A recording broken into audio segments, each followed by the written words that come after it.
In today's video, I'm going to teach you how to add Calendly to Squarespace. To get started, sign into your Squarespace account and open the website where you want to place your Calendly booking widget.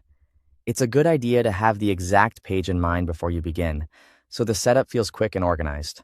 Next, open a separate browser tab and sign into Calendly. Once you're in, locate the event type you want to share on your site. This is important because the widget will display the specific booking option you choose, so make sure you're selecting the correct event before moving on. After that, click the Share button for that event type. Calendly will give you a few sharing options, and from there, choose Add to Website. This section is where Calendly generates the code needed to place the scheduler directly on your Squarespace page. Now select the embed option you want to use, such as Inline Embed. This option is commonly used because it places the booking calendar directly inside the page, making it easy for visitors to schedule without leaving your website. Once you've selected the option you want, click Continue, then copy the embed code provided by Calendly.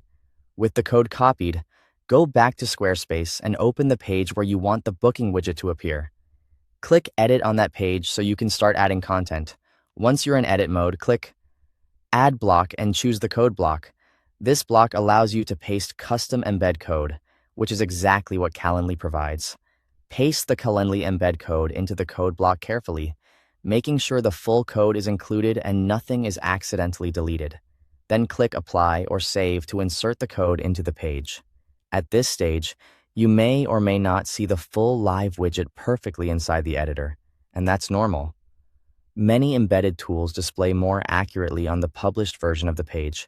When that's done, save your page changes and publish your website. Publishing is what makes the Calendly widget live and visible to your visitors. Finally, open the published page and check that the Calendly booking widget appears correctly. Test the placement, make sure it loads properly, and confirm that it looks clean on the page. If needed, you can always return to the editor and adjust the block placement for better spacing or layout. And that's it. You've successfully added Calendly to Squarespace. Thanks for watching.